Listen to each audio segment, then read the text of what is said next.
بسم اللہ الرحمن الرحیم نحمدہ ونصلی علی رسولہ الکریم اما بعد۔ پیارے پیارے بچوں، ننھے منھے پھولو، اللہ تعالیٰ آپ سب کو ہمیشہ خوش رکھیں اور فلسطین کے مسلمانوں کو اللہ تعالیٰ آزادی نصیب فرمائیں، فتح نصیب فرمائیں، ان کے لیے آسانیاں پیدا فرمائیں۔ الاحسان اکیڈمی والے چچا کی طرف سے السلام علیکم ورحمۃ اللہ وبرکاتہ۔ پیارے بچوں، ہماری کہانی چل رہی ہے مسجد اقصی اور فلسطین۔ اس کے 24 حصے ہم سن چکے ہیں اور آج ہے 25واں حصہ۔ تو ہم یہ بات کر رہے تھے کہ ہماری ذمہ داری کیا ہے۔ عقیدہ پکا کرنا ہے، اپنے آپ کو مضبوط بنانا ہے اور مالی تعاون کرنا ہے اور دعا کرنی ہے اور ان کے لیے آواز اٹھانی ہے اور صحیح معلومات حاصل کرنی ہے۔ یہ 6 باتیں ہو گئی تھیں۔ اب ہے 7ویں بات۔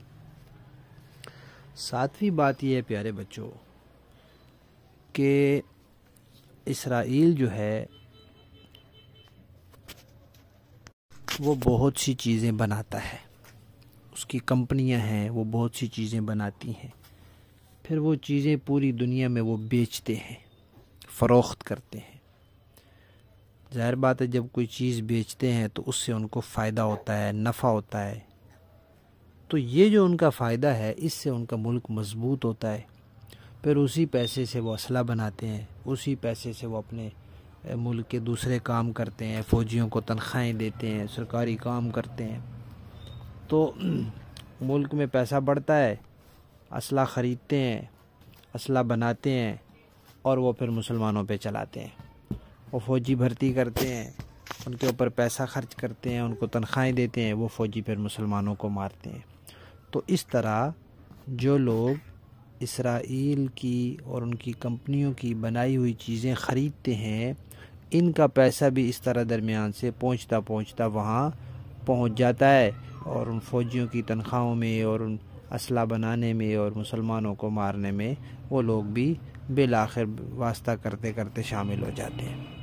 تو اس لیے ہم نے کسی مسلمان کے قتل میں اور اس کے اوپر زیادتی ہونے میں، ظلم میں، زخمی ہونے میں، بم دھماکہ ہونے میں، میزائل ہونے میں، کسی چیز میں شریک نہیں ہونا۔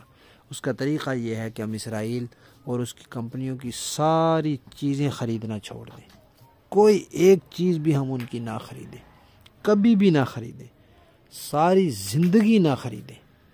ہم اللہ تعالیٰ سے پکا وعدہ کر لیں کہ یا اللہ، یہ اسرائیل، یہ یہودی جن کو آپ نے قرآن پاک میں ذلیل فرمایا ہے، جن پر آپ نے لعنتیں کی ہیں اور یہ مسلمانوں کو مار رہے ہیں، ہم ان کی چیزیں آئندہ نہیں خریدیں گے، آپ ہمیں اس کی توفیق دے دیں، ہم آپ سے وعدہ کرتے ہیں۔ پیارے بچوں، 2-4 دن، ہفتہ، 2 ہفتے، مہینے کی بات نہیں ہے، نہیں، ساری زندگی کے لیے ان کی چیزیں، جس چیز کے بارے میں آپ کو پتہ چلے کہ یہ اسرائیل کی ہے، کسی اسرائیلی کمپنی کی ہے یا جو اسرائیل کے ساتھ تعاون کر رہے ہیں ان کی ہے، بس اس کے تو پکا بائیکاٹ کر دیں۔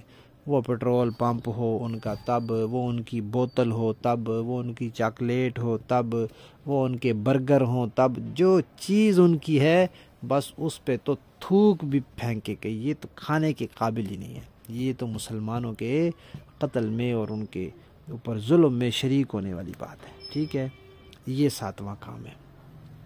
8واں کام پتہ کیا ہے؟ کچھ ایسے بدبخت لوگ ہیں جو اسرائیل کی طرفداری کر رہے ہیں، کچھ ہم نے آپ کو نام بھی بتائے ہیں، جاوید احمد غامدی ہے، محمد خان شیرانی ہے، عمار خان ناصر ہے، یہ اسرائیل کی طرفداری کرتے ہیں۔ ان لوگوں کو جو ہے نا صحیح مخالفت کریں ان کی اور صحیح ان کی تردید کریں، بتائیں لوگوں کو کہ یہ غدار ہیں، یہ مسجد اقصی کے غدار ہیں، یہ اسلام کے غدار ہیں، یہ قرآن کے غدار ہیں، بتائیں لوگوں کو، اور جہاں موقع ملے ان کی تردید کریں اور ہر مسئلے میں ان کی مخالفت کریں کہ جو اسلام کے اور مسلمانوں کے غدار ہیں، اب ہم ان سے کیا توقع رکھیں اور کیا امید کریں کہ وہ ہمیں کوئی صحیح بات بتائیں گے۔ اب بظاہر یہ عالم بنے ہوئے ہیں، یہ اپنے آپ کو مولوی کہتے ہیں، یہ کہتے ہیں ہم دین سمجھاتے ہیں، تو جو ہیں ہی دین کے غدار وہ صحیح دین کا سمجھائیں گے؟ وہ تو وہی دین سمجھائیں گے جو یہودیوں کو، عیسائیوں کو پسند آئے گا۔ اس لیے کسی مسئلے میں ان پر اعتبار نہ کریں، اور جہاں موقع ملے خوب ان کی تردید کریں اور خوب ان کی بٹی پلید کریں، ٹھیک ہے؟ یہ 8واں کام ہو گیا۔ اب ایک کام نمبر 9 یہ ہے کہ جن بچوں کو اللہ تعالیٰ نے یہ صلاحیت دی ہے کہ وہ تقریر کر سکتے ہیں، اور کچھ کو اللہ تعالیٰ نے صلاحیت دی ہے کہ وہ لکھ سکتے ہیں، کوئی بچے کہانیاں لکھتے ہیں، کوئی مضمون لکھتے ہیں، کوئی کالم لکھتے ہیں، اور کچھ بچے تو جس کو جو کام کرنا آتا ہے نا، وہ اس کو مسلمانوں کی مدد کے لیے اور اسرائیل کی مخالفت کے لیے کرے۔ تقریر کرتا ہے تو فلسطین کے مسلمانوں کی حمایت میں تقریر کرے، اسرائیل کی مخالفت میں کرے۔ تحریر لکھتا ہے تو بھی اسی طرح کرے۔ پیارے بچوں، آپ ڈیزائننگ کرتے ہیں نا، ڈرائنگ کرتے ہیں، اس میں بھی آپ جھنڈے بنائیں تو فلسطین کے بنائیں، آگ لگائیں تو اسرائیل کو لگائیں، اسرائیل کے جھنڈے کو لگائیں، یہ کام کریں۔ تحریر میں، تقریر میں، ہر جگہ بس مسلمانوں کی مدد اور اسرائیل کی مخالفت۔ 9 کام ہو گئے۔ 10واں کام کہ اسرائیل کی کوشش ہے کہ فلسطین کا لفظ نہ بولا جائے، القدس کا لفظ نہ بولا جائے، بلکہ اسرائیل کا لفظ بولا جائے۔ اور آپ دیکھیں گوگل پہ آپ نقشہ کھولیں تو جہاں فلسطین ہے نا، وہاں فلسطین کوئی نہیں لکھا ہوتا، وہاں اسرائیل لکھا ہوتا ہے۔ تو یہ ان کی کوشش ہے کہ فلسطین کا لفظ مٹ جائے۔ اسی طرح جہاں بیت المقدس ہے اس کو وہ یروشلم کہتے ہیں، تو ان کی کوشش ہے کہ یروشلم کا لفظ پھیل جائے۔ تو ہم کوشش کریں کہ بیت المقدس کا لفظ بولیں، القدس کا لفظ بولیں، اور فلسطین، اس کو فلسطین ہی کہ وہ ہے ہی فلسطین، جگہ ہی فلسطین کی ہے، اسرائیل نے تو باہر سے آ کے قبضہ کیا ہے۔ تو پیارے بچوں، یہ ذمہ داری ہے ہماری، یہ ہمارے کرنے کے کام ہیں۔ اللہ تعالیٰ مجھے بھی اور آپ سب کو بھی اور سب مسلمانوں کو اس کی توفیق عطا فرمائے، ٹھیک ہے؟ ہماری کہانی کا 25واں حصہ ختم۔